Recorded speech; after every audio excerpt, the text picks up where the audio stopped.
Hello everyone, मेरा नाम है स्नेहित मिश्रा और स्वागत है तुम्हारा भारत के सबसे क्रेडिबल एजुकेशनल प्लेटफॉर्म जहां पे हम कर रहे हैं आईआईटी जेईई मेंस और एडवांस की तैयारी। ये प्लेटफॉर्म सबसे क्रेडिबल इसलिए है क्योंकि हम रैंक्स खरीदते नहीं, बनाते हैं। और ये भारत का इकलौता ऐसा प्लेटफॉर्म है जो रैंक खरीदता नहीं, बनाता है। इसीलिए हम कहते हैं कि हम है भारत के सबसे क्रेडिबल यानी कि विश्वसनीय प्लेटफॉर्म। और इस प्लेटफॉर्म पे हम तैयारी किस चीज़ की कर रहे हैं मेरे बच्चे? आईआईटी जेईई मेंस और एडवांस की। ये लेक्चर किस सब्जेक्ट का है? ये लेक्चर है फिजिक्स का और हम कर रहे हैं अपना दूसरा चैप्टर। पहला चैप्टर हमने वेक्टर कर लिया, दूसरा चैप्टर बेसिक मैथमेटिक्स, उसका एक लेक्चर हुआ है, उसका ये दूसरा लेक्चर है। पहले लेक्चर में मैंने ट्रिग्नोमेट्री बताई थी, स्मॉल एंगल अप्रोक्सीमेशन बताया था, एंगल के बारे में बताया था, बेसिक आइडिया दी थी। ठीक है, वो सारी चीज़ें आपको ध्यान रखनी है। स्मॉल एंगल अप्रोक्सीमेशन सबसे ज़्यादा ध्यान में आपको रखना है। क्या मेरी बात क्लियर है? छोटे एंगल के लिए साइन थीटा क्या होता है? Theta. Cos theta 1, tan theta theta. 3 चीज़ें आपको बेसिक याद रखनी है। आज के लेक्चर में हम करने वाले हैं क्या क्या? आज का हमारा गोल है बायोनोमियल अप्रोक्सीमेशन करना और फिर उसके बाद डायरेक्टली हमें उठ जाना है स्लोप वाले और ग्राफ वाले सेक्शन पे। फिर ग्राफ वाला सेक्शन आज के लेक्चर में मैं पूरा करने की कोशिश करूंगा, नहीं होगा तो अगले लेक्चर में पूरा हो जाएगा। फिर उसके बाद आएंगे उस टॉपिक पे जिस टॉपिक को पढ़ाना मेरा मूलभूत मकसद है बेसिक मैथमेटिक्स चैप्टर में, वो है कैलकुलस। उसमें आएंगे इंटीग्रेशन, डिफरेंशिएशन। डिफरेंशिएशन में मैक्सिमा मिनिमा बताया जाएगा और ये करते हुए हम आगे चल जाएंगे। मैं एक बात ध्यान देना तुम्हें दिलवाना चाहता हूँ कि बेसिक मैथमेटिक्स जो है ना बच्चा, वो हमें बेसिक करनी है। ठीक है, आपको पूरा डिटेल में नहीं पढ़ना। तो कोई टीचर आपको अगर हवाबाजी करने को पढ़ाता भी है ना तो आपको उसे डिस्कार्ड करना है। मैं तुम्हें एक बात बताता हूँ, जब आप फिजिक्स में आगे रिसर्च वगैरह में जाओगे, तो जैसे मैं फिजिक्स में ही अपना सारा स्टडी वगैरह किया है, तो मैं बताता हूँ ये जो है ना, ये सिर्फ आपका एक मैथमेटिकल फिजिक्स की एक किताब है। सिर्फ मैं चाहूँ ना तो बेसिक मैथमेटिक्स को ही आपको पूरे 2 साल पढ़ा सकता हूँ। ठीक है ना? तो हवाबाजी मुझे करनी नहीं है, क्योंकि मुझे क्रेडिबिलिटी है ना मेरी, कि मुझे वो देना है जो बच्चे के काम आए। मुझे बच्चे को हवाबाजी में ला करके अपने पास फंसाना नहीं है। ठीक है, तो ये बात हमेशा ध्यान रखना कि मैं जितना बताऊं वो लक्ष्मण की लकीर है, उससे ज़्यादा तुम्हें नहीं देखना है। ठीक है, ज़्यादा देखो, मैं पहला ऐसा टीचर हूं जो तुमसे कहता हूं कि ज़्यादा नहीं पढ़ना है। इससे इसी को बार बार करना, बहुत अच्छा फल मिलेगा। क्या मेरी बात मेरे बच्चे को क्लियर है? मेरा बच्चा बोला हाँ माट साहब क्लियर है। अब माट साहब ज़रा पढ़ाई शुरू करो। मैंने बोला ज़रूर बच्चे, मैं मार कर उठा लूँ। ऑलरेडी उठा रखा है माट साहब, माफ़ करना, गलती हो गई। चलो टॉपिक देते हैं। पिछली बार में हमने ट्रिग्नोमेट्री जितनी ज़रूरी थी हमें उतनी कर ली थी। उसमें ज़रूरी क्या, साइन 2 थीटा ही बस काम आएगा अगले उसमें, क्या बोलते हैं, काइनेमेटिक्स में। बाकी मुझे न्यूटन्स लॉ ऑफ मोशन से मोर देन 90 डिग्री का जो एंगल होता है ना, 90 डिग्री से ज़्यादा का एंगल, जो जैसे साइन 120 डिग्री, साइन 360 डिग्री, वो सब, तो जब मैं वो न्यूटन्स लॉ ऑफ मोशन में पहुंचूंगा ना, तब तक मैं ये उम्मीद करके चलता हूं कि तुम्हारे जिससे भी मैथ्स पढ़ रहे हो वो ट्रिग्नोमेट्री शुरुआत कर चुके होते हैं। तो मैं ये ट्रिग्नोमेट्री का थोड़ा सा पार्ट तुम्हारे टीचर मैथ वाले के भरोसे छोड़ के आगे बढ़ता हूँ, और वो मैं हर साल करता हूँ। हर साल ऐसा होता है और हर साल बच्चे इसी प्रोसेस से सिलेक्ट होते हैं। आज हम क्या करते हैं? Binomial approximation.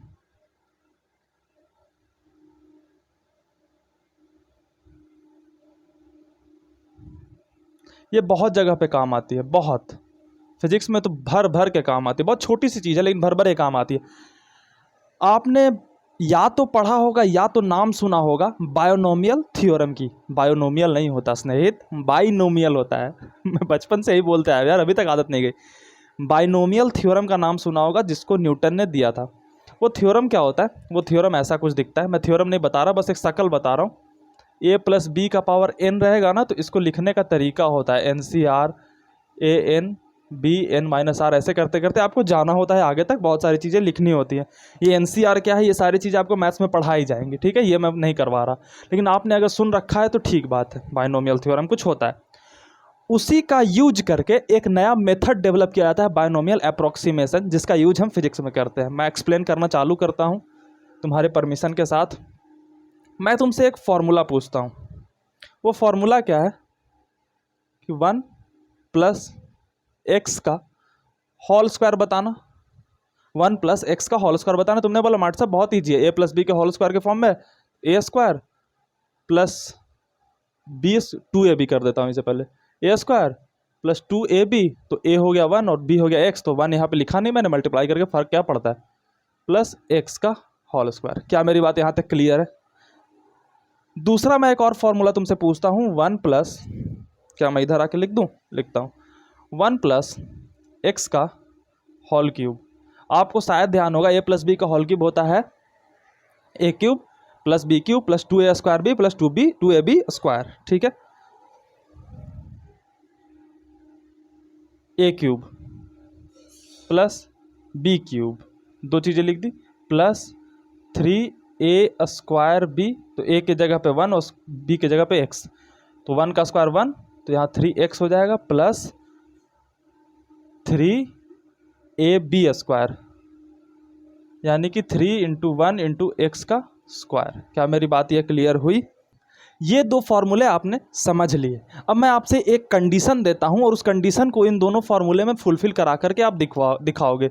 मान लो कि ये x की जगह पे कोई हम न्यूमेरिकल वैल्यू पुट करते हैं, कोई भी न्यूमेरिकल वैल्यू पुट करते हैं जिसका जो वैल्यू है वो बहुत बहुत बहुत कम है 1 से, ठीक, बहुत बहुत बहुत कम है 1 से।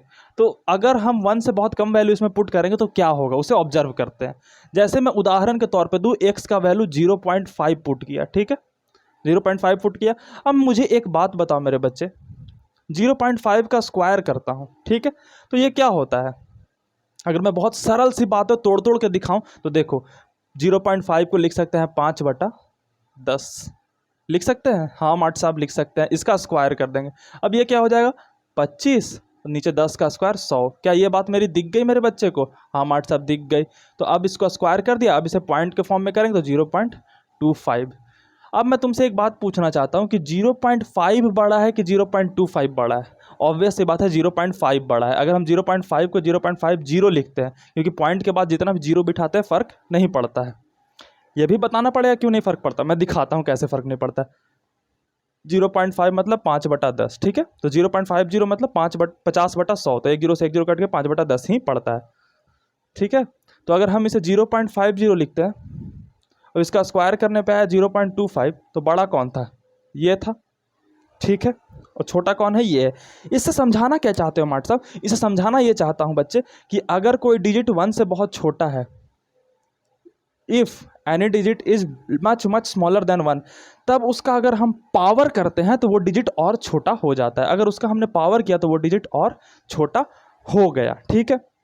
अब सपोज करो कि हमने 0.5 को x के जगह पे रखा, ठीक, तो x के जगह पे 0.5 रखा, तो यहाँ पे 1 प्लस 0.5। अब इसमें जिधर जिधर x है उसे हम 0.5 से रिप्लेस कर देंगे, तो यहाँ पे हमने 0.5 लिखा, ठीक है, और यहाँ पे हमने 0.5 लिखा। तो अब 0.5 जैसे ही लिखा, ये एक्स स्क्वायर की जो वैल्यू है ये छोटी हो जाएगी। क्या हो जाएगी? छोटी, स्मॉल। क्या हो गई मेरे बच्चे? स्मॉल हो गई, ठीक है माट साहब। अब ये तो 1 प्लस एक्स स्क्वायर की बात है, इसमें अगर हम 0.5 लिखेंगे तो ये एक्स क्यूब है, यानी कि ये वैल्यू जो है वो और छोटी हो जाएगी, वेरी वेरी स्मॉल। ये एक्स स्क्वायर है, ये भी वैल्यू बहुत स्मॉल हो जाएगी। क्या मेरी बात दिख रही है मेरे बच्चों को? लेकिन ये 2x है, ये ज़्यादा छोटा नहीं हो पाएगा क्योंकि इसमें पावर नहीं है, तो ये 0.5 से मल्टीप्लाई हो गया 1 बचेगा, 1 बचेगा, ठीक है, ये ज़्यादा छोटा नहीं होगा। 3x है, ये ज़्यादा छोटा नहीं हो पाएगा। तो मैं तुमसे क्या पूछ रहा हूँ कि फिजिक्स में इसका नाम क्या टॉपिक का? एप्रोक्सीमेशन। एग्जैक्ट वैल्यू नहीं देगा, एप्रॉक्स वैल्यू देगा। और एप्रॉक्स वैल्यू क्या है कि बहुत जो छोटी छोटी चीज़ें हैं उसको मैं निगलेक्ट कर दूँ तुमसे परमिशन लेकर के। फॉर एग्जाम्पल, मेरे पास 1 करोड़ का बोरा है बड़ा सा, ठीक है, उसमें 1 करोड़ रुपए है और बाहर 1 का सिक्का है, तो मैं क्या 1 का सिक्का छोड़ सकता हूँ? मुझे नहीं उठाया जा रहा है, मैं छोड़ दूँ ताकि मेरा काम आसान हो जाए, मैं 1 करोड़ का बोरा लेके चला गया, फ़र्क क्या पड़ेगा 1 रुपया छोड़ने से, है ना? तो छोटी चीज़ों को नेगलेक्ट करते रहना चाहिए। जीवन में कुछ चीज़ों को नज़रअंदाज करने से जीवन आसान होती है। तो इसमें जो जो छोटी छोटी चीज़ें उसे मैंने नेगलेक्ट किया। तो अब क्या नई चीज़ बन रही है मेरे बच्चे, इधर ध्यान देना, कि इफ़, अगर x is much much much much less than 1, ये कंडीशन हमेशा याद रखना। अगर x जो है 1 से क्या है? बहुत छोटा है, तो क्या होगा? 1 प्लस एक्स की वैल्यू क्या हो जाएगी? 1 प्लस एक्स स्क्वायर की वैल्यू क्या हो जाएगी? 1 तो बचेगा, प्लस 2x तो बचेगा, बाकी ये एक्स स्क्वायर नेग्लेक्ट हो जाएगा। क्या हो जाएगा? एक्स स्क्वायर नेग्लेक्ट हो जाएगा, ठीक है। आगे चलते हैं, 1 प्लस एक्स का क्यूब करेंगे तो क्या होगा? 1 तो बचेगा, बचेगा सर, प्लस एक्स क्यूब तो बहुत छोटा हो गया, तो एक्स क्यूब नहीं बचेगा। इसके बाद क्या 3x बचेगा सर। 3x स्क्वायर बहुत छोटा हो गया, तो ये तो नहीं बचेगा सर। तो आप देखो 1 प्लस एक्स स्क्वायर क्या बचा 1 plus 2x, 1 plus x cube क्या बचा 1 प्लस 3x। क्या आप इससे एक जनरल फार्मूला बना सकते हो कि अगर x बहुत बहुत बहुत छोटा है 1 से, और अगर 1 प्लस एक्स का पावर n दिया है, तो ये n उतर के सामने आ जाएगा और फार्मूला हो जाएगा 1 प्लस एन एक्स। क्या मेरी बात क्लियर है? तुमने बोला हाँ मार्ट साहब क्लियर है। हाँ स्नेहित सर क्लियर है ये बात। ठीक, अब यही फॉर्मूला तुम्हें बायनोमियल अप्रॉक्सीमेशन में काम लेना है। ये इक्वल टू मैंने लिख दिया है, लेकिन ये होता है क्या अप्रॉक्स वैल्यू, लगभग लगभग ये जो है सो इसके बराबर होता है। इसमें मैं तुम्हें कुछ एग्जांपल्स करवाता हूँ जिससे तुम्हें चीज़ें समझ में आएंगी। इसका पहला तो एग्जाम्पल तुम्हें मैं फॉर्मूला ही अप्लाई करना सिखला देता हूँ। यहाँ पे एग्जाम्पल है 1 प्लस 0.223 लिखते हैं। 223 1 से बहुत छोटा संख्या है ये, इसका पावर है 4। इसको कैसे लिखेंगे? सिंपली फार्मूला अप्लाई करना बस सिखला रहा हूँ, ऐसा कुछ एग्जाम में नहीं आएगा तुम्हारे। कैसा आएगा? ये बहुत 1 से छोटा है, चेक कर लिया मैंने। हाँ, तो इसको बस आगे लेते आओ। 1 प्लस 4 गुना 0.223 ये ऐसे लिख दिया जाएगा, और इसके बराबर जो वैल्यू आएगा वो हमारा आंसर होगा। क्या मेरी बात क्लियर है? एक एग्जाम्पल ये हो गया। दूसरा एग्जाम्पल आप करने की कोशिश करो। 0.25 प्लस 1 का पावर 3/2 इसको कैसे लिखेंगे? ज़रा ध्यान से लिख के कोशिश करना। क्या मार्ट साहब क्या कर रहे हो? ये तो 1 है बच्चा, ये 1 से छोटा है नहीं। हाँ मार्ट साहब, बट आपने ये मुझे मूर्ख बनाने को लिखा है ना, मैं समझता हूँ सारी चीज़ें। इसको आप ऐसे लिख दो 1 प्लस 0.25 रेज़ टू पावर 3/2। क्या मेरे बच्चे को मेरी बात क्लियर है? अब तो ये 1 से छोटा हो गया ना, ये 1 तो इधर आ गया, ये 1 की जगह पे आ गया। अब ये सामने आ जाएगा, तो 1 प्लस 3/2 इंटू 0.25। क्या मेरी बात क्लियर है? अब इसको आप सॉल्व करोगे तो आपको आंसर मिलेगा। एक क्वेश्चन कराता हूँ जो एग्ज़ाम में आने की प्रोबेबिलिटी है आपकी कहीं पे यूज होने की। वो क्या है? 1001 का 2/3 का वैल्यू क्या होगा? ये एग्जाम्पल नंबर 3 हो गया आपका। 1001 का 2/3 का वैल्यू क्या होगा? Try this. ट्राई किया? इस फॉर्मूले का इस्तेमाल होगा इसमें, इसी फॉर्मूले से आएगा। और ये आप जब 12th में चले जाओगे तो आपको बायनोमियल अप्रोक्सीमेशन के नाम से पढ़ाया जाएगा ये पूरा चैप्टर। ये कैलकुलस में लेकिन पढ़ाया जाता है। कैलकुलस मेरी फेवरेट टॉपिक है, भले ही मैं फिजिक्स का टीचर हूँ, बट कैलकुलस है तो फिजिक्स के लिए ही बनाया गया, तो मेरा फेवरेट टॉपिक है कैलकुलस। ट्राई करो, मैं बताता हूँ। अभी इधर देखो, हमें ये फॉर्मूला लगाना है। इसको मैं क्या लिख दूँ? इसको मैं ऐसे लिख दूँ 1000 प्लस 1 का पावर 2/3। मैंने क्या किया सर? ये तो 1 तो दिख रहा है मुझे, 1 प्लस एक्स में का 1 तो दिख रहा है, लेकिन ये x तो 1 से बहुत बड़ा है मार्ट साहब। मैंने बोला है बड़ा है, अच्छा ट्राई करते हैं। इसको ना 2/3 के बजाय 1/3 कर दो, क्योंकि कॉन्सेप्ट तुम्हारा दिमाग में बैठना चाहिए। अगर 2/3 और 1/3 में उलझ के रह जाओगे तो कॉन्सेप्ट नहीं पकड़ पाओगे। तो ये लिख दिया मैंने। अब हमें क्या करना है कि इसमें से किसी एक को जो है 1 से बहुत छोटा करना है। तो मैं ध्यान से देखो क्या करता हूँ। मैंने क्या किया कि इस पूरे ब्रैकेट में से 1000 कॉमन ले लिया। क्या ले लिया कॉमन? 1000 कॉमन ले लिया। यहाँ क्या बचेगा? यहाँ 1 बचेगा, और प्लस यहाँ क्या बचेगा? यहाँ बचेगा 1/1000, और ऊपर पूरे का पूरा पावर क्या हो गया? 1/3। क्या मैं इसे ऐसा लिख सकता हूँ? इसे मल्टीप्लाई करके देखो, यही आएगा। 1000 में 1 से गुना किया 1000 आया, 1000 में 1/1000 से गुना किया 1000 कट गया और 1 आ गया। ठीक है, आगे बढ़ते हैं। ये जो पावर है ये दोनों पे बट जाएगा। 1000 का पावर 1/3 इंटू 1 प्लस, इसको कैसे लिख सकते हैं? 0.001 का पावर 1/3। क्या मेरी बात मेरे बच्चों को क्लियर हो गई? हाँ मार्ट साहब क्लियर हो गई। ये 1000 का पावर 1/3 का मतलब क्या हो गया? Cube root 3। ठीक है, ये 1 है, और ये x है, x क्या वेरी वेरी स्मॉलर देन 1 है, हाँ मार्ट सा 1 है। तो ऐसे कंडीशन में क्या लगाते हैं, पावर सामने आ जाता है, देखो पावर सामने आया हुआ है, तो क्या लिख देंगे इसको 1 + 1/3 इंटू 0.001। ठीक, अब इसकी वैल्यू क्या होगी, इसकी वैल्यू 10 हो जाएगी, इंटू 1 + 1/3 0.001। अब ये तो बाकी अलजेब्रा है, आप गुना भाग जोड़ घटाव आता है आपको, आप करके दिखाओ मुझे। ठीक है, इसका आंसर आपको निकाल के रखना है। मुझे कॉन्सेप्ट समझाना था कि इसको हम कैसे करेंगे। एक सवाल मैं देता हूँ, ये मिटा रहा हूँ मैं, ठीक है, ये पूरा का पूरा बोर्ड मैं क्लीन कर रहा हूँ ताकि मैं फिर से कुछ और एग्जांपल इस पर बायनोमियल अप्रॉक्सीमेशन पे करा पाऊँ मेरे बच्चों को। क्या मेरे बच्चे परमिशन मुझे दे रहे हैं बोर्ड मिटाने की? हाँ मट साहब, ले लो परमिशन। मैंने बोला थैंक्स ब्रो।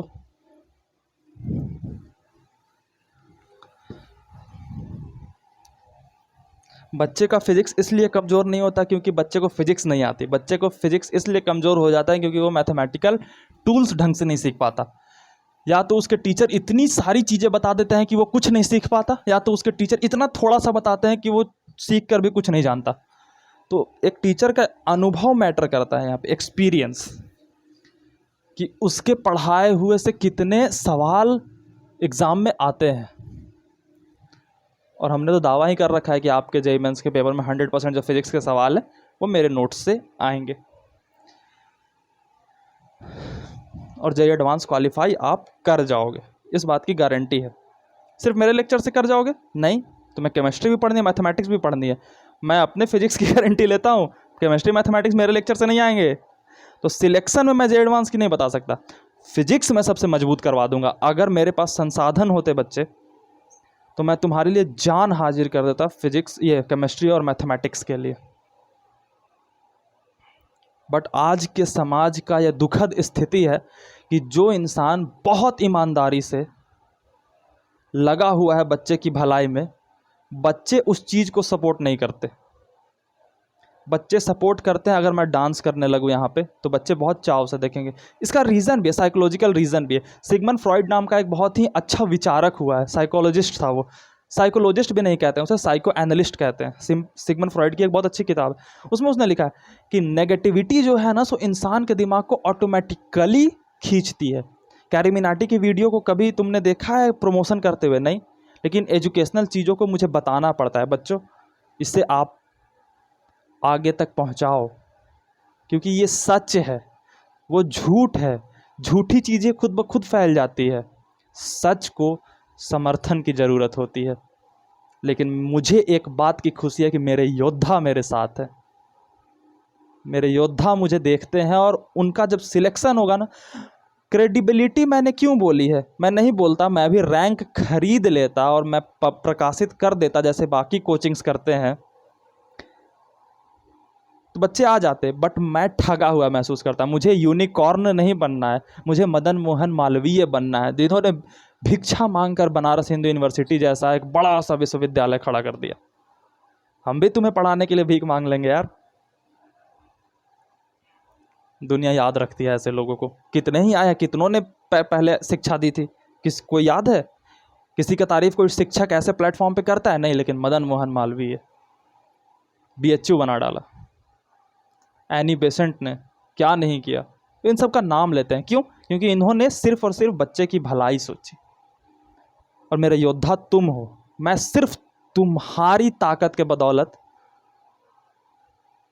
इतने रीढ़ की हड्डी को सीधा करके खड़ा रह पाता हूं, नहीं तो मेरे पास क्या है तुम्हारे अलावा। इसीलिए मैं तुम्हारे लिए जान लगाने को तैयार हूं। मैंने कहा है ना, मैं तुम्हें बताता हूं, मैं 1 घंटे का लेक्चर लेता हूं ना, उसकी 5 घंटे से कम प्रिपरेशन नहीं करता। मैं जितने सवाल कराने को सिलेक्ट करता हूं, उससे ज़्यादा सवाल रिजेक्ट करता हूं कि ये बच्चों को नहीं कराना, ये बच्चे को नहीं कराना, ये बच्चे को नहीं कराना। समझे मेरे बात? तो मैं तो तुम्हारे लिए जान लगाऊंगा। मैं शायद इकलौता ऐसा टीचर होऊंगा जो बच्चे से ज़्यादा पढ़ता है, क्योंकि उसे बच्चे को क्वालिटी कंटेंट देने। जब उसने वादा किया कि 100% पेपर मेरे नोट से आएंगे, तो आएंगे। इसे बोलते हैं क्रेडिबिलिटी। बस इस बात का थोड़ा सा कसक रहता है कि सत्य को साथ की ज़रूरत होती है फैलने के लिए, असत्य खुद ब खुद फैलता है। गर्व इस बात का है कि सत्य के योद्धा मेरे साथ हैं, आप मेरे साथ हो। साथ बनाए रखना, हम और तुम मिलकर भारत को ऊपर पहुंचाएंगे, बहुत दूर तक। ठीक है, एक सवाल और करूं, सिमिलर सा सवाल देता हूं।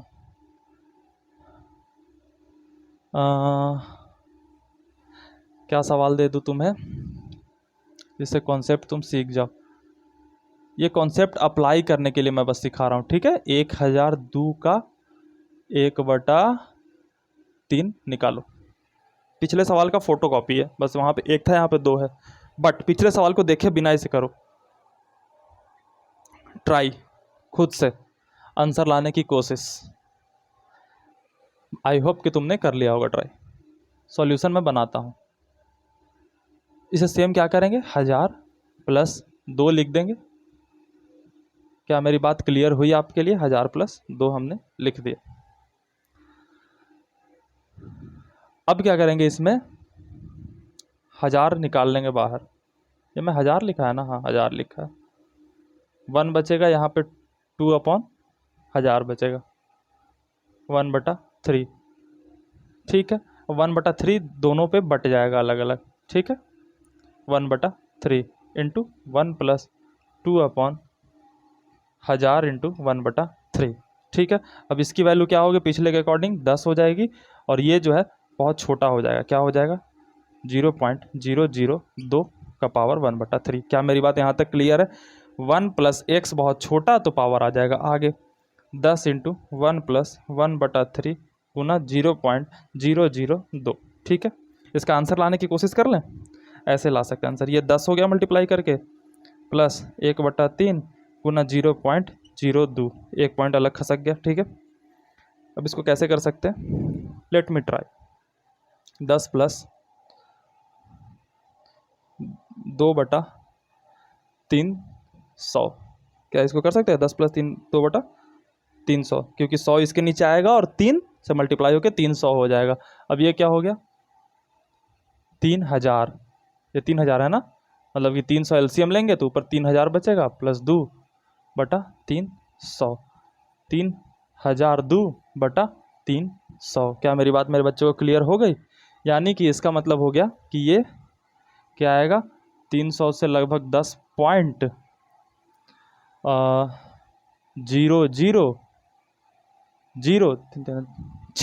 अप्रॉक्सीमेटली 10.0006। आप चेक कर लेना, गलती मुझसे हो सकती है, आप चेक कर लेना। ठीक है, कैलकुलेटिव मैंने अपना कैलकुलेशन प्रैक्टिस किया, देख लेना। ठीक है, ये जहाँ तक मुझे लगता है आंसर आएगा।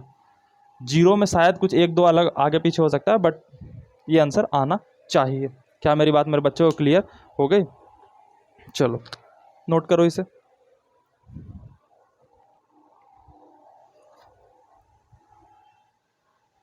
कर लिया? अगला सवाल लिखो बायनोमियल अप्रॉक्सीमेशन का। वो क्या है,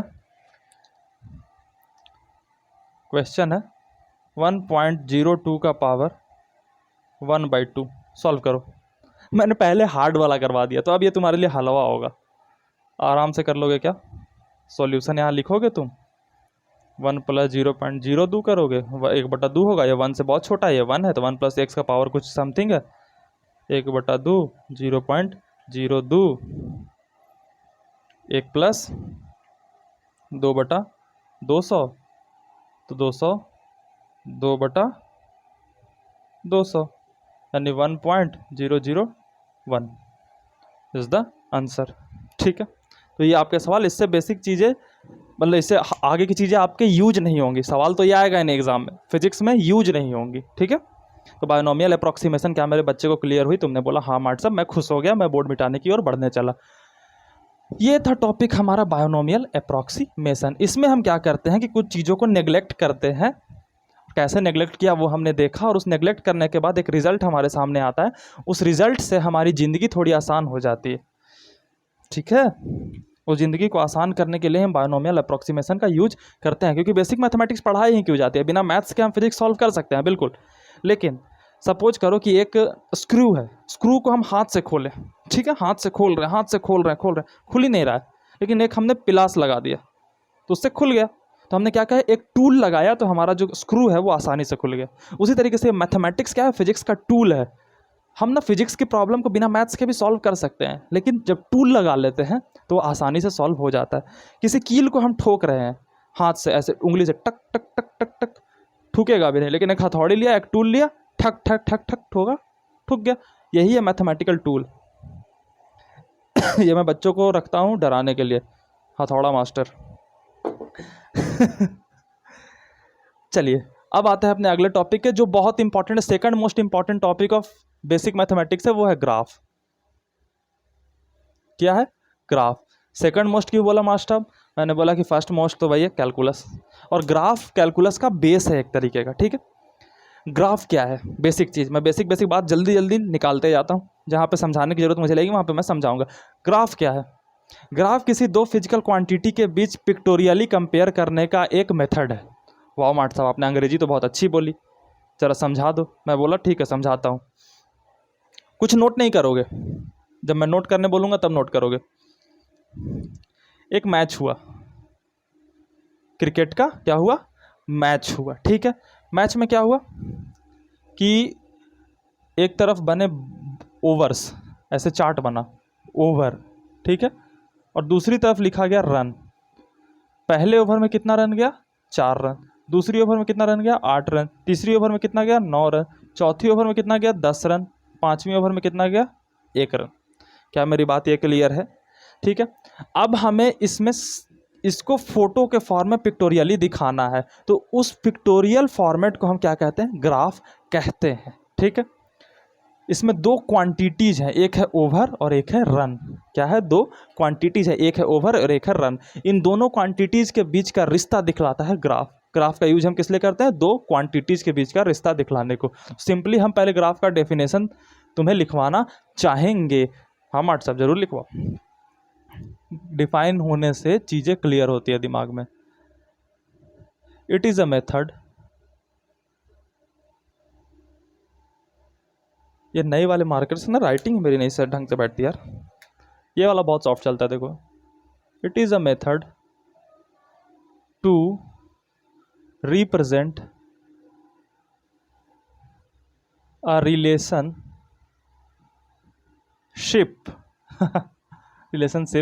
between two physical quantities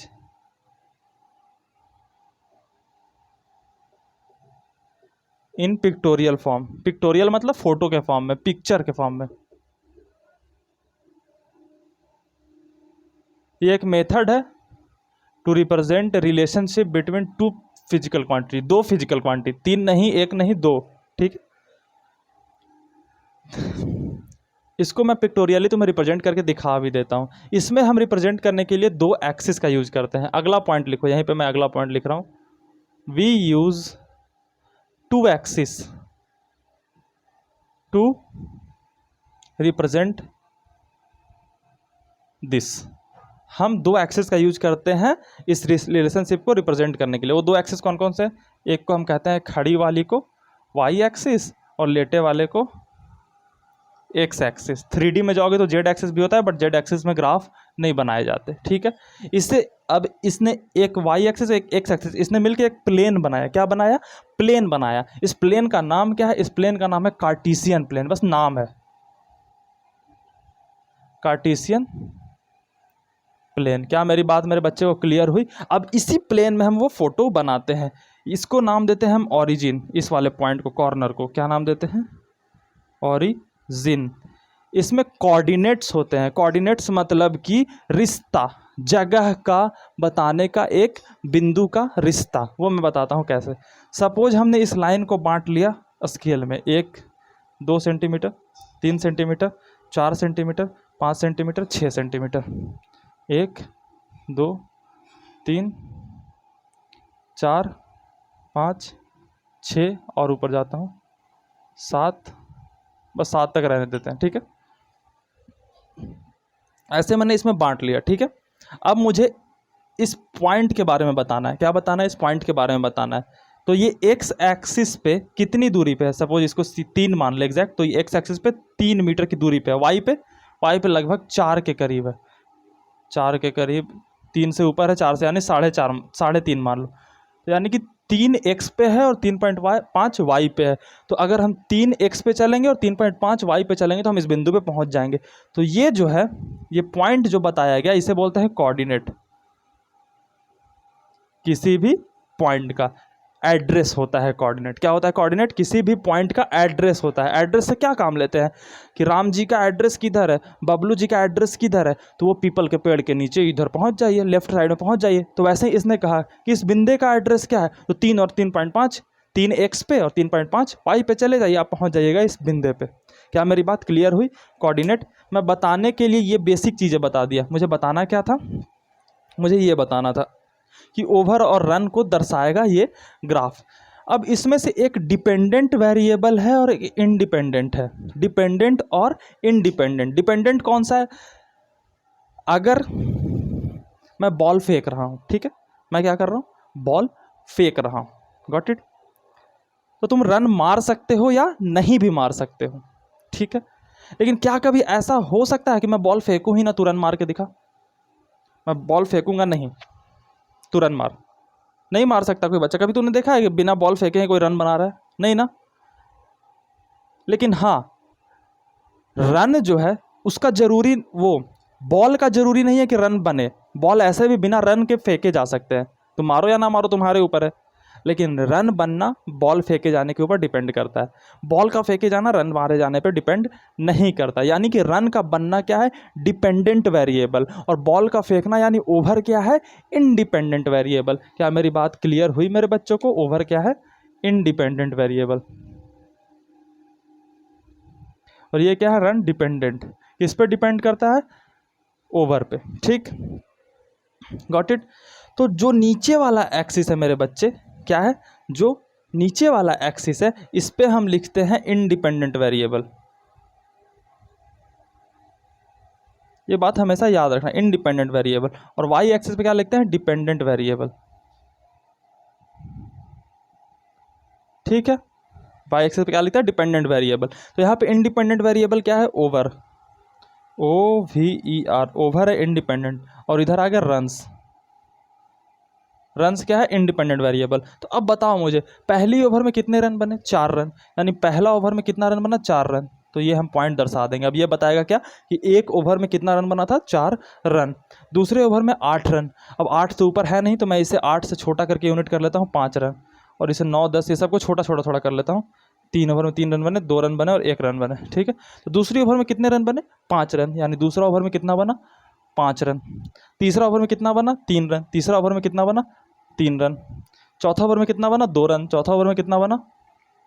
2 run. पांचवा ओवर में 1 ही रन बना। लल्लू ओवर था क्या? मतलब शायद बुमराह जी गए थे बॉलिंग करने।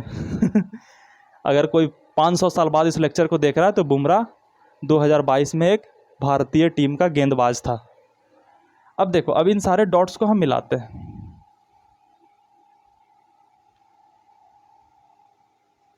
अब ये हमने फिगर के माध्यम से रन और ओवर दिखला दिया। अब इस फिगर बनाने से फ़ायदा क्या हुआ सर? सबसे पहले तो हमने ग्राफ बना दिया। ग्राफ का मकसद क्या था? 2 वेरिएबल्स के बीच हमें रिलेशन दिखाना, तो अब रिलेशन तो दिखा दिया। अब इसका फ़ायदा क्या हुआ? फ़ायदा ये हुआ कि अगर मैं इससे पूछता कि हाईएस्ट रन कितने बने हैं, तो आप इसमें ढूंढते, अच्छा ये नहीं, ये नहीं, ये नहीं, ये नहीं, कंपेयर करते, फिर लगता कि नहीं ये, अच्छा इससे बड़ा कोई नीचे पे मैंने पढ़ा था, अच्छा नहीं यही बड़ा है सबसे, फिर नापोगे ऐसे ऐसे। ये तो 5 डेटा है तब ना, एक पूरी लंबी सी लिस्ट होगी जब 300-400 ओवर्स की, तब कैसे करो टेस्ट क्रिकेट वाला? नहीं हो पाता ना। बट इसमें देखो, इसमें सबसे ऊंचा पीक क्या दिख रहा है? अच्छा ये वाला पीक है, यानी 5 रन सबसे हाईएस्ट बना होगा। अच्छा 5 रन सबसे हाईएस्ट। लोवेस्ट रन कौन सा है? ये वाला सबसे लोवेस्ट पीक है। कितना है? 1 रन, 5वीं ओवर में बना है। अच्छा ये है। तो ग्राफ से हम बहुत सारी चीज़ें पढ़ सकते हैं। क्या कर सकते हैं? पढ़ सकते हैं। तो ग्राफ की मदद से हम चीज़ें रिप्रेजेंट करते हैं। 2 वेरिएबल्स के बीच रिलेशन। वेरिएबल का मतलब होता है जो बदलते रहता है। ओवर, 1 ओवर के बाद 2 ओवर हुआ, 2 ओवर के बाद 3 ओवर, तो वेरी कर रहा है। रन्स, 1 ओवर में 2 रन लगे, दूसरे ओवर में 10 रन लग गए, वेरी कर रहा है। और उसको हमने रिलेशन को इस ग्राफ के फॉर्म में दिखलाया। ग्राफ क्या है? एक pictorial representation of relationship between 2 physical quantities in pictorial form. ये है ग्राफ का डेफिनेशन। ग्राफ, अब तुम नोट्स कैसे बनाओगे? पहले ग्राफ टॉपिक दिया, उसके बाद डेफिनेशन लिखो, उसके बाद लिखो we use 2 axis to represent this relationship. अब इसमें क्या करो, उसके नीचे लिखो, ये भी एग्जाम्पल मत नोट करो, उसके नीचे लिखो there are two types of variables. एक होता है इंडिपेंडेंट वेरिएबल, एक होता है dependent variable. Independent variable is self dependent, it do not depend on any other variable या any other physical quantity, but dependent variable depends on the occurring of other physical quantity. Independent का example में दे दो, over, कितने balls कर दो, over मतलब 6 ball में एक ओवर होता है तो बॉल्स कर दो, और डिपेंडेंट में रन कर दो। ठीक है, एक और एग्जांपल दे देता हूं मैं तुम्हें ताकि वो ज़्यादा रिलेट हो जाए डिपेंडेंट इंडिपेंडेंट का। वो एग्जांपल क्या है, वो एग्जांपल है एज और हाइट। ठीक है, तो क्या हाइट का बढ़ना एज पे डिपेंड करता है? मतलब एज बढ़ रहा है तो हाइट बढ़ रहा है, ठीक। लेकिन कभी ऐसा हुआ है कि हाइट के बढ़ने पे एज का बढ़ना डिपेंड करोगे, हाइट नहीं बढ़ेगी तो एज बढ़ेगा ही नहीं, ऐसा होता है कभी? नहीं ना। लेकिन हाइट नहीं बढ़ेगी तो एज बढ़ सकता है। तो एज क्या हो गया, इंडिपेंडेंट वेरिएबल, और हाइट क्या हो गया, डिपेंडेंट वेरिएबल। तो हम इस एक्सिस वाले फॉर्म में यहाँ पे एज लिखेंगे और यहाँ पे क्या लिखेंगे, हाइट लिखेंगे। ठीक है, इंडिपेंडेंट वेरिएबल और डिपेंडेंट वेरिएबल का आपने डेफिनेशन लिखा। अब लिखो जनरली बाई कन्वेंशन। कन्वेंशन का मतलब हुआ कि बाकी पूरी दुनिया ने डिसाइड कर रखा है। अगर पूरी दुनिया डिसाइड करती है कि हम डिपेंडेंट इंडिपेंडेंट को इधर रखेंगे तो कोई दिक्कत नहीं होता, बट पूरी दुनिया ने डिसाइड कर रखा है। Generally by convention we represent independent variable on x axis and dependent variable on y axis. क्या मेरी बात यहाँ तक क्लियर हुई मेरे बच्चे को? हाँ मार्ट साहब, क्लियर हो गई। मैंने बोला शाबाश मेरे बच्चे। तो ये था ग्राफ की पृष्ठभूमि कि कैसे शुरुआत में ग्राफ को समझा जाए। अब इसके बाद आते हैं वो चीज़ जो हमें फिजिक्स में काम आएगी। कुछ चीज़ मैं 10वीं से तुम्हें उठा रहा हूं।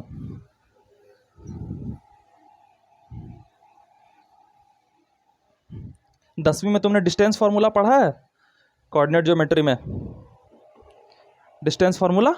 अगर नहीं पढ़ा तो मैं फिर से एक बार उसे बहुत तेजी से रिपीट करूंगा, मेरे साथ बनाए रखना। क्या है distance formula? Distance formula graph के अंदर का ही टॉपिक है। ये हो गया वाई एक्सिस, ये हो गया एक्स एक्सिस। ऐसा ही इधर भी एक एक्सिस बनाता हूं जो कि मुझे काम आएगा। दो एक्सिस पे आप सब चीज़ें समझ जाओगे, एक्स एक्सिस वाई एक्सिस। ठीक है, इस पॉइंट का कोऑर्डिनेट बताना 0 0, यानी इस पॉइंट का एड्रेस क्या हो गया 0 0। और ये कोई हवा में पॉइंट है जिसका कोऑर्डिनेट मैं एक्स और वाई ले रहा हूँ जनरली, मतलब इस पर कोई एक्स होगा, इस पर कोई वाई होगा। क्या मेरी बात मेरे बच्चे को समझ आई? ठीक है, अब डिस्टेंस का मतलब होता है कि दो पॉइंट के बीच की दूरी। तो ये 0 0 से एक्स वाई की पहले दूरी निकालने की कोशिश करते हैं। ठीक है, यहाँ पे मैंने क्यों काटा, तो मैं क्या करूँगा, इससे यहाँ पे एक लाइन खींचूंगा। ठीक है, तो ये x क्या बतलाता है, ये x एक्सिस पे इसकी दूरी बतलाता है। तो x एक्सिस पे इसका जो जड़ है उससे दूरी क्या होगा, x। ठीक, ये क्या बतलाता है, ये y एक्सिस पे दूरी बतलाता है। तो y एक्सिस की दूरी क्या हो गई, ये इतनी हो गई। क्या मेरी बात मेरे बच्चे को क्लियर है? हाँ मार्ट साहब क्लियर है। तो बच्चा बताओ इसकी दूरी क्या होगी, कि असली में डिस्टेंस तो यही है ना, d डिस्टेंस तो यही है। हाँ सर यही है, तो इसकी वैल्यू क्या होगी? तो आप सिंपल से पाइथागोरस थ्योरम लगाओगे। तो पाइथागोरस थ्योरम से लिखोगे क्या, कि डी स्क्वायर बराबर एक्स स्क्वायर प्लस वाई का स्क्वायर, यानी डिस्टेंस बराबर x square plus y square का अंडर रूट। आपने ये डिस्टेंस निकाल दिया। एक उदाहरण के तौर पे अगर आप क्वेश्चन प्रैक्टिस करना चाहो तो वो क्वेश्चन प्रैक्टिस ये करो कि अगर इस फोटो में, या फिर मैं अलग से फोटो ही बना देता हूँ, ये भी नहीं लिखता मैं, तुम्हें कॉम्प्लिकेटेड कर देता हूँ। Find the distance of, language के फॉर्म में जब लिख देते हैं ना तो बच्चों को कॉम्प्लिकेटेड पता ही नहीं क्यों लगता, बट मैं तैयार तुम्हें करवाऊंगा एग्जाम के लिए। Find the distance of point 1, -3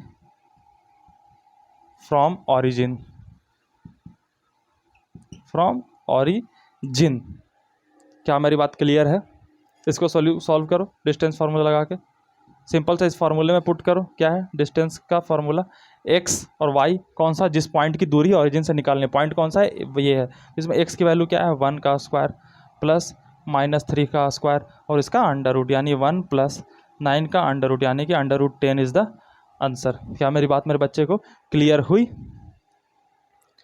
हुई, शाबाश हो गई। अब एक और चीज़ मैं तुम्हें समझाने की कोशिश करता हूँ, पहले शॉर्टकट से झट से समझाऊंगा, फिर उस कोऑर्डिनेट सिस्टम पे प्रूफ करूंगा वो चीज़।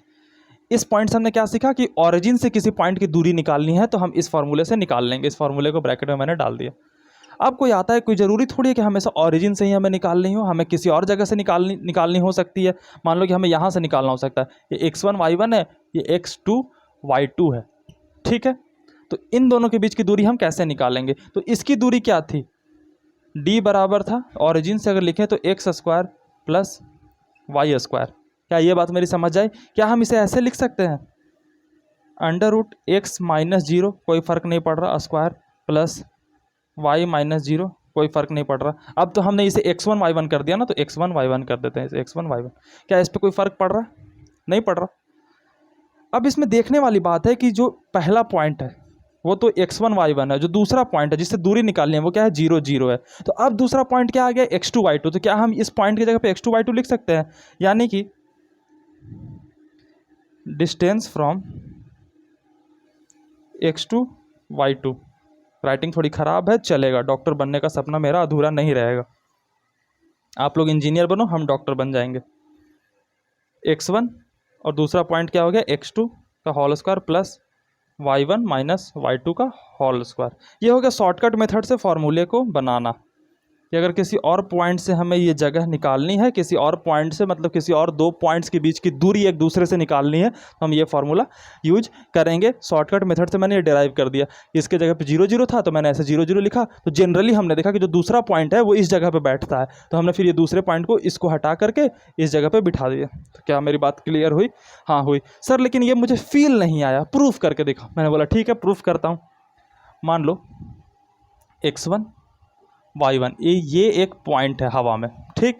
अब इसकी दूरी मैं ऑरिजिन से ना निकालूं, यहाँ से निकालूं।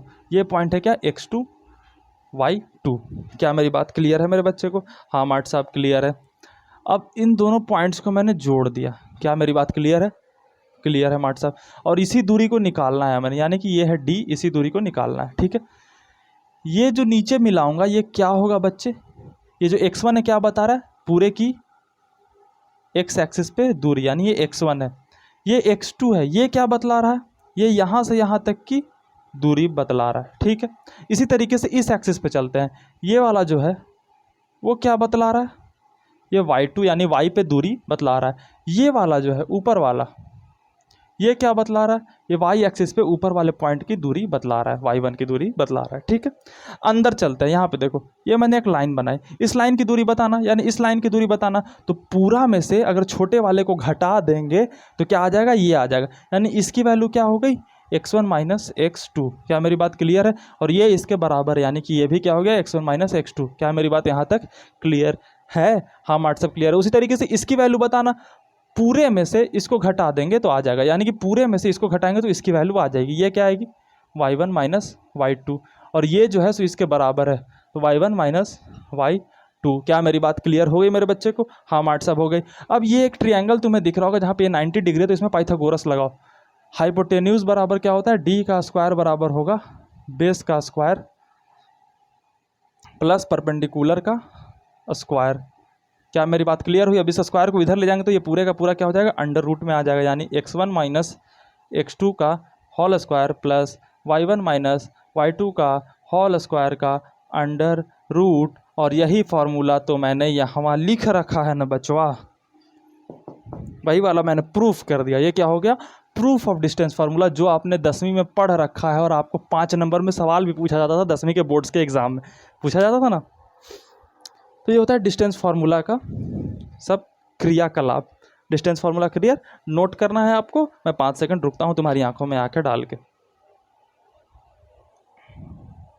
कितना टाइम हो गया? तुम्हारा मास्टर भी ये मोबाइल रखता है और तुम एंड्रॉयड रख रहे हो, रखो, यूज सही तरीके से करो। मैं बेसिकली बताता हूँ तो मैं यूज नहीं कर पाता था सही तरीके से, इसलिए मैंने हटा ही दिया, ठीक है। हमारा मास्टर बहुत कमज़ोर इंसान है, उसको तो एक अच्छा सब्जेक्ट हाथ लग गया फिजिक्स, जिसने उसका जीवन बदला है। बाकी तो बहुत कमज़ोर इंसान था मैं भी, अभी भी हूँ, क्योंकि पूरी फिजिक्स जानी नहीं है और शायद मैं जान पाऊँ पूरे जीवन लगा करके भी। डिस्टेंस फार्मूला लिख लिया, आगे बढ़ते हैं।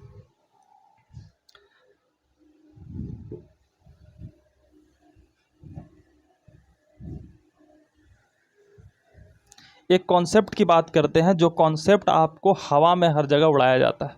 मैं नहीं उड़ाऊंगा, मैं उसकी फील करवाऊंगा।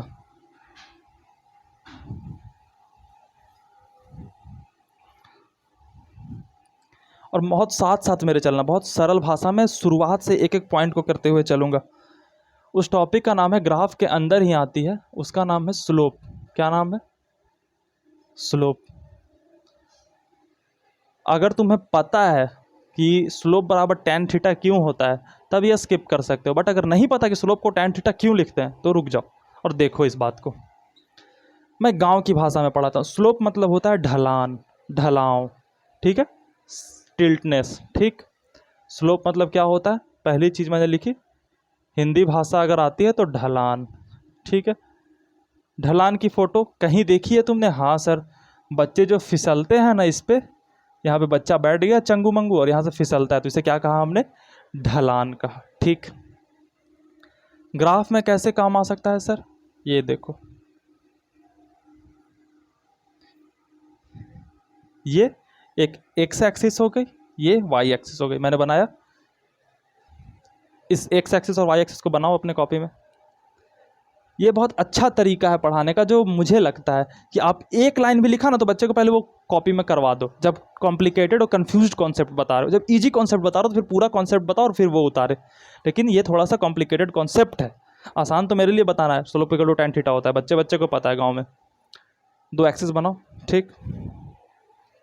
इस पर एक आप ऑरिजिन से ढलान बनाओ, बनाओ कॉपी में, बनाया, ठीक है।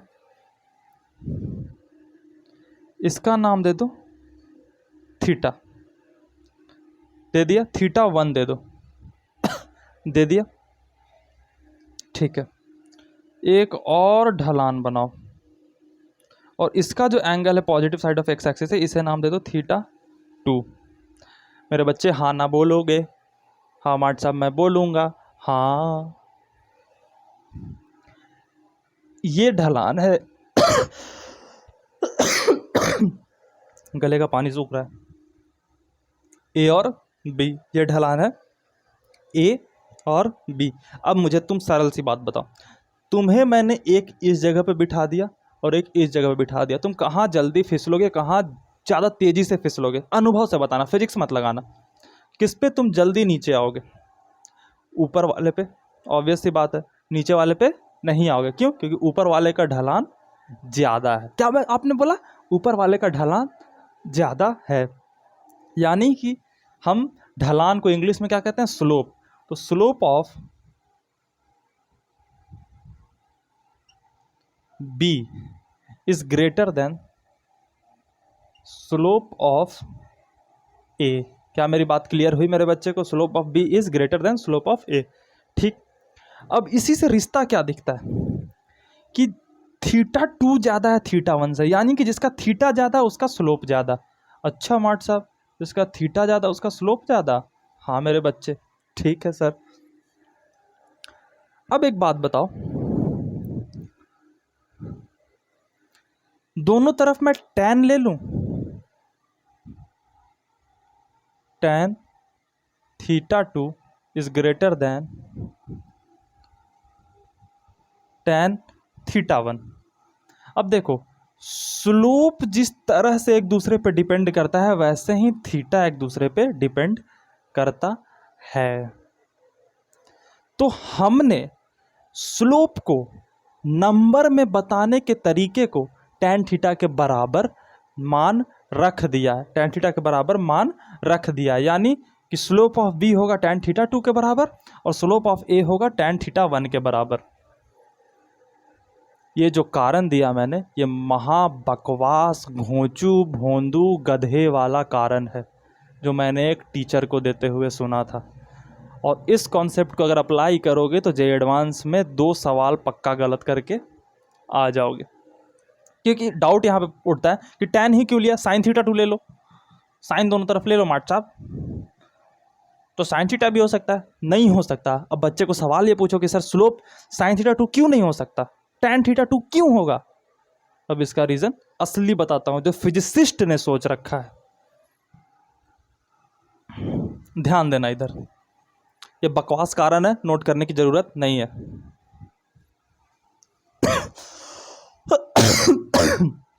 असली कारण देखो,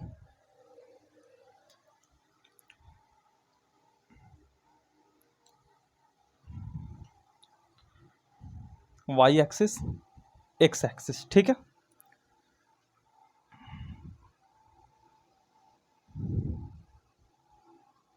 ये वाई इसका नाम देते हैं और नीचे जो है इसका नाम एक्स देते हैं, ठीक। क्या मेरी बात क्लियर है? Okay sir. अब इस वाई को और बढ़ाते हैं। क्या किया मैंने, इस एक्स को सेम रखा, इस वाई को बढ़ा दिया, ठीक। इसको ऐसे नहीं करते हैं, फिगर वाई बनाता हूँ, ये ठीक है। अब ये डंडे को मैंने फिक्स रखा, ठीक है। यहाँ थोड़े से निकलेगा ये डंडा, नहीं ठीक है, फिर भी मैं दिखाता हूँ, देखो ये इससे कंफ्यूज कर जाओगे। और कुछ है ऐसी चीज़? हाँ नहीं, मार्कर से बताता हूँ। ये मान लो कि ये वाला डंडा है, ठीक है, और ये वाई एक्सिस है, ठीक है। अब मैं इसे उठा रहा हूँ, ठीक है, और वाई एक्सिस को और बढ़ा रहा हूँ, तो ये डंडा उठेगा। डंडा तो फिक्स है, तो डंडा थोड़ा पीछे जाते जाएगा, डंडा थोड़ा पीछे जाते जाएगा, डंडा थोड़ा पीछे जाते जाएगा, ठीक है।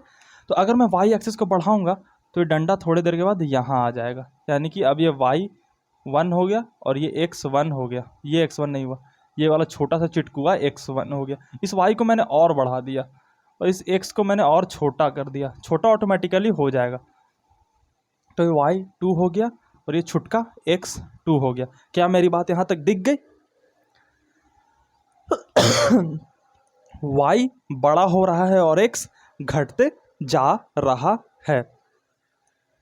समझ में आ गई चीज़ें सर? यानी कि x के साथ y बदल रहा है। x छोटा हो रहा है, y बड़ा हो रहा है। x जब बड़ा होते जाएगा तो y छोटा होते जाएगा। क्या मेरी बात क्लियर है? एक बात और गौर करना कि y जैसे जैसे बढ़ रहा है ये स्लोप बढ़ते जा रहा है। इसका स्लोप सबसे कम, इसका स्लोप थोड़ा ज़्यादा, इसका स्लोप सबसे ज़्यादा। यानी कि y के बढ़ने पे स्लोप डिपेंड कर रहा है। y के बढ़ने, हिंदी में लिख रहा हूँ, बढ़ने पर स्लोप बढ़ रहा है। क्या मेरी बात इतनी क्लियर हुई? अब y किसके रिस्पेक्ट में बढ़ रहा है? y जो है सो x के रिस्पेक्ट में बढ़ रहा है, विथ रिस्पेक्ट टू x।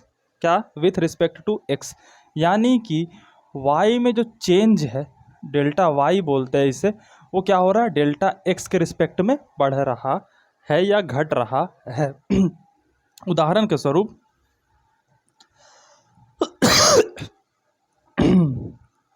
बाजार में आप गए सब्जी लेने, 10 केजी जो आलू है वो 100 रुपये का है।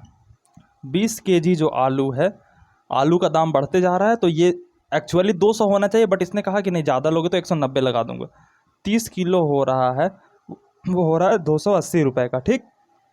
ये वाली बढ़ती चीज़ें जा रही हैं, जिस अप्रॉक्सीमेशन में ये बढ़ना चाहिए वो बढ़ नहीं रहा है, वो घट रहा है, ठीक है। तो हम क्या कहेंगे कि जो दाम है वो वजन के रिस्पेक्ट में घट और बढ़ रहा है, ठीक। उसी तरीके से हमने कहा कि जो y है वो x के रिस्पेक्ट में बढ़ और घट रहा है, यानी कि यही जो है ये स्लोप के बराबर हो रहा है। इसी रेशियो में स्लोप बढ़ और घट रहा है। y जैसे बढ़ रहा है, x घट रहा है, तो स्लोप बढ़ या घट रहा है। और बच्चा आपने पढ़ रखा है y/x क्या होता है? tan theta. y क्या है? परपेंडिकुलर। x क्या है? बेस। तो परपेंडिकुलर बाई बेस क्या होता है? tan theta. और इसीलिए ये स्लोप के बराबर होता है। क्या मेरी बात क्लियर हुई? तो ये है असली रीज़न। साइन थीटा क्यों नहीं होगा? क्योंकि यहाँ पे h होना चाहिए फिर साइन थीटा होने के लिए, क्योंकि h तो कांस्टेंट है, हाइपोटेन्यूज तो कांस्टेंट है, हाइपोटेन्यूज ही तो स्लोप है। सॉरी, हाइपोटेन्यूज ही तो ये मतलब स्लोप बनाने वाली डंडी है, स्लोप नहीं है, स्लोप बनाने वाली डंडी है। वो डंडी तो फिक्स है, वो घट बढ़ नहीं रहा है। बढ़ घट क्या रहा है? एक्स और वाई। तो एक्स और वाई बढ़ने घटने पे ये क्या होता है? स्लोप के बराबर होता है, और वाई बाई एक्स ही tan थीटा होता है। तो स्लोप हमेशा क्या होता है? tan theta. ये समझाने वाली बात थी।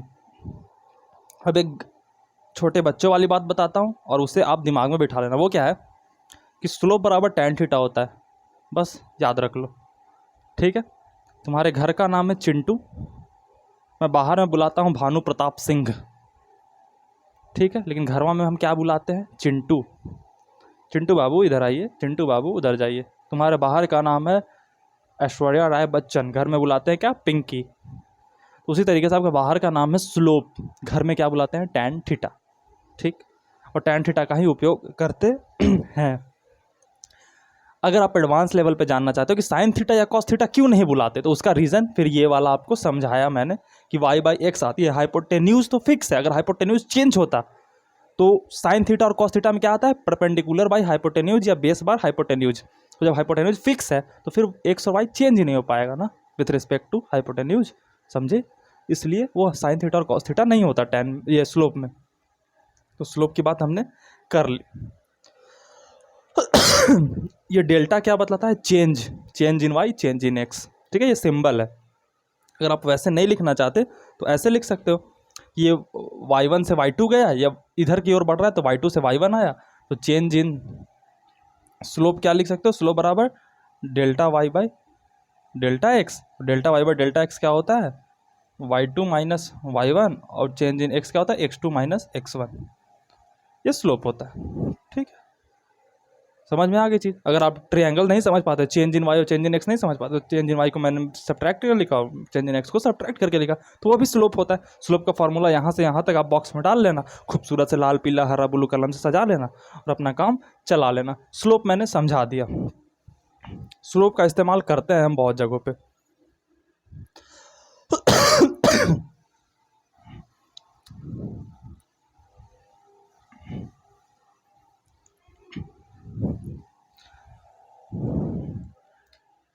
स्लोप के बारे में हमने फार्मूला क्या लिखा, स्लोप होता है tan थीटा के बराबर। tan थीटा होता है y by x, change in y, change in x, y2 minus y1 upon x2 minus x1। Slope का फार्मूला हमने डिराइव किया। एक उदाहरण करवाता हूँ आपसे, क्वेश्चन आप करो। ये एक एक्सिस है, ये दो पॉइंट्स है, ये दो पॉइंट्स को मिलाने वाली लाइन है। इस पॉइंट का वैल्यू है 2 और 2, और इस पॉइंट की वैल्यू है 3 और 3। तो स्लोप की वैल्यू बताओ, स्लोप ऑफ दिस लाइन, यानी कि थीटा इसका एंगल है, तो tan थीटा की वैल्यू आपको बताने है, यानी स्लोप बताना है। बताओ।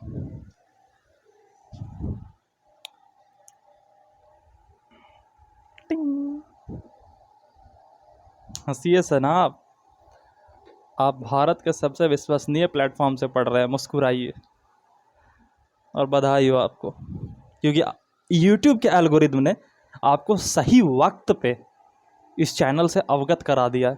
ये तो सोचो ना, आज के 4-5 महीने बाद आपको अवगत कराया जाता, तो आपको लगता नहीं कि थोड़ा टाइम पहले मिल जाता तो कितना अच्छा होता, लगता ना। शुक्रगुजार हो आप ऊपर वाले का अगर होते हैं तो। स्लोप क्या होता है, tan theta change in y अपन change in x, y2 minus y1, x2 minus x1। चौथी क्लास है इसलिए, और बिना पानी के तो थोड़ा सा गला सूखता है, तो खांसी आती है मेरे दोस्त, माफ़ करना। y2 क्या है 3, y1 क्या है 2, x2 क्या है 3, x1 क्या है 2, x2 3 minus 2 1, 3 minus 2 equal to 1। तो tan थीटा की वैल्यू क्या आ गई, 1 आ गई। ये क्या है, स्लोप है। स्लोप की कोई यूनिट नहीं होती है, स्लोप इज़ यूनिटलेस, ये भी लिख सकते हो। और दूसरी चीज़, अगर तुमसे कोई थीटा पूछ लेता कि थीटा की वैल्यू बताओ, तो tan थीटा 1 किसके लिए होता है, 45 डिग्री के लिए होता है। तो ये आपका 45 डिग्री आंसर होता, और स्लोप की वैल्यू पूछता तो ये आंसर आपका हो जाता। क्या मेरी बात क्लियर है। अब आते हैं एक और कॉन्सेप्ट पे, स्लोप में ही। कॉन्सेप्ट क्या है,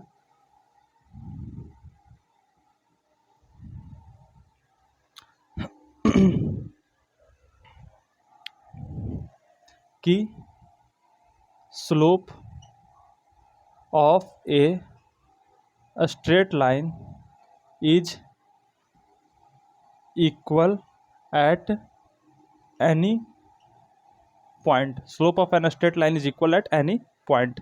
एग्जाम्पल,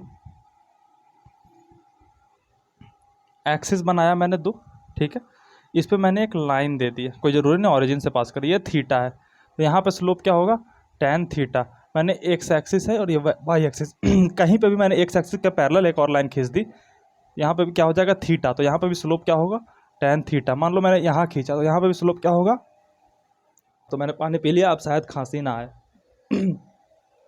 ये हर जगह पे देखो तो स्लोप क्या है, सेम है, यानी कि एक स्ट्रेट लाइन में हर जगह पे स्लोप क्या होता है, सेम होता है दूसरा कॉन्सेप्ट की बात करते हैं, कॉन्सेप्ट नहीं है पॉइंट है, कि स्लोप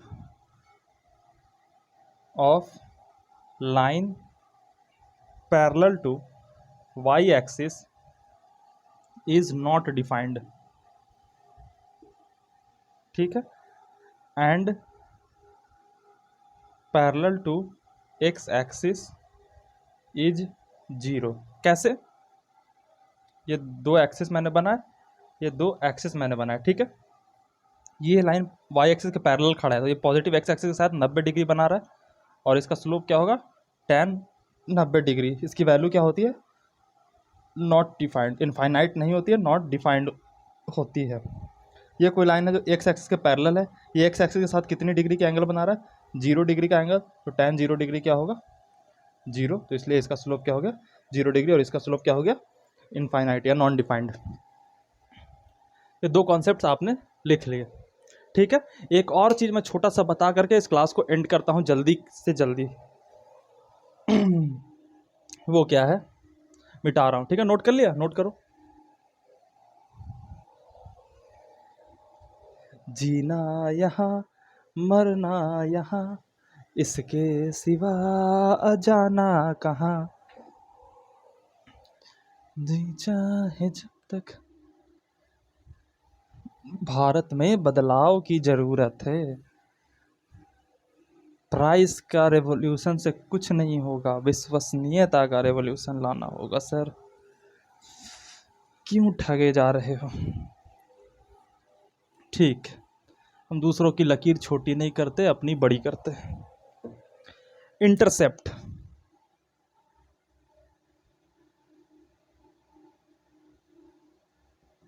इंटरसेप्ट किसे कहते हैं, ये मैंने एक एक्सिस सिस्टम बनाया, ये एक्स है, माइनस एक्स है, ये वाई है माइनस वाई, ये मैंने एक स्ट्रेट लाइन बना दी, ठीक है। ये स्ट्रेट लाइन कहीं ना कहीं पे तो वाई एक्सिस को काट रही होगी ना, सपोज वाई इक्वल टू सी पर इसे काट रही है, ठीक है, तो बस हो गया, सी को ही इंटरसेप्ट मानते हैं। Any line a point on y axis, a point on y axis where any line cuts the y axis is called y intercept, और specially any point on x axis where the line cuts x axis, यहाँ पे x axis cut रहा है उसे बोलते हैं x intercept, but x intercept का ज़्यादा यूज होता नहीं है, मैं सिर्फ y इंटरसेप्ट बता रहा हूँ। एक एग्जाम्पल कर रहा हूँ, ये तुम्हें सॉल्व नहीं करना, जब मैं एग्जाम्पल कर रहा हूँ ना तो मेरे सॉल्यूशन को देखना, ठीक है। ये लाइन जो है ऑरिजिन से पास हो रही है, तो वाई एक्सिस को कहाँ काट रही है, ऑरिजिन पे, तो ये क्या है, 0 के बराबर, इसका तो वाई इंटरसेप्ट क्या है, 0 इसका, ठीक। ये लाइन है, ये ऊपर काट रही है, यानी कि इसका जो इंटरसेप्ट है वाई इंटरसेप्ट वो 0 से बड़ा है, यानी पॉजिटिव है। ये नीचे काट रही है, तो ये वाई इंटरसेप्ट जो है वो 0 से छोटा है। ये 3 पॉइंट आप ध्यान में रखना, ठीक है। यही फिगर से कल का कॉन्सेप्ट मैं शुरू करूँगा। एक और फिगर बनाता हूँ ताकि तुम्हें और चीज़ क्लियर हो। ये तो ऐसे ऐसे काटा ना ये ऐसे भी है, इसका वाई इंटरसेप्ट क्या होगा, इसका वाई इंटरसेप्ट पॉजिटिव, ये ऑरिजिन से पास करे तो इसका वाई इंटरसेप्ट 0 के बराबर, ये नेगेटिव में तो वाई इंटरसेप्ट इसका 0 हो गया। वाई इंटरसेप्ट को जनरली सी से रिप्रेजेंट करो, तो आप भी सी से करो। रिप्रेजेंटेशन है बस, कुछ खास नहीं है। वाई भी लिखते तो कोई दिक्कत नहीं होता, बट मैं अपनी क्रेडिबिलिटी क्यों लूज करूँ। ठीक है, हो गया। एक और छोटा सा कॉन्सेप्ट बस लास्ट प्लीज करने दो यार। वो क्या है कि द स्लोप एंगल क्या है, थीटा, इसका tan निकाल के स्लोप बता दो। Slope angle is always measured from positive x axis in anti clockwise direction, in anti clockwise direction. ठीक है। दूसरा, the slope angle more than 90 degree is negative. ठीक है, इज नेगेटिव। ये 2 पॉइंट्स हैं, ये 2 पॉइंट्स लास्ट में अपने कॉपी में लिख लो। कल इसको एक्सप्लेन करते हुए फिर इस फिगर से मैं इक्वेशन ऑफ स्ट्रेट लाइन बताऊंगा, फिर उसके बाद इक्वेशन ऑफ रेक्टेंगुलर हाइपरबोला बताऊंगा, और फिर हम कैलकुलस में जंप मार जाएंगे। फिर छोटा सा और है, वेरिएशन इन स्लोप बता के कैलकुलस में जंप मार जाएंगे, क्योंकि वेरिएशन इन स्लोप जो है वही वो टॉपिक है जो कि ग्राफ्स को कैलकुलस से जोड़ता है। गला साफ करके अंतिम डायलॉग, ये स्नेहित मिश्रा तुमसे विदा लेता है भारत के सबसे विश्वसनीय एजुकेशनल प्लेटफॉर्म से, जहाँ पे हम कर रहे हैं IIT JEE मेंस और एडवांस की तैयारी। और आज हमने पढ़ी है फिजिक्स का एक बहुत ही खूबसूरत सा टॉपिक ग्राफ, और उसके पहले पढ़ा हमने बायोनोमियल अप्रॉक्सीमेशन। हम ही एक ऐसे इकलौते प्लेटफॉर्म है जो रैंक खरीदते नहीं, बनाने में विश्वास रखते हैं। ठीक है, तो ये स्नेहित मिश्रा आपसे विदा लेता है, तब तक मिलते हैं। Take care, have a good day, और अगर रात को देख रहे हो तो have a good night, keep smiling.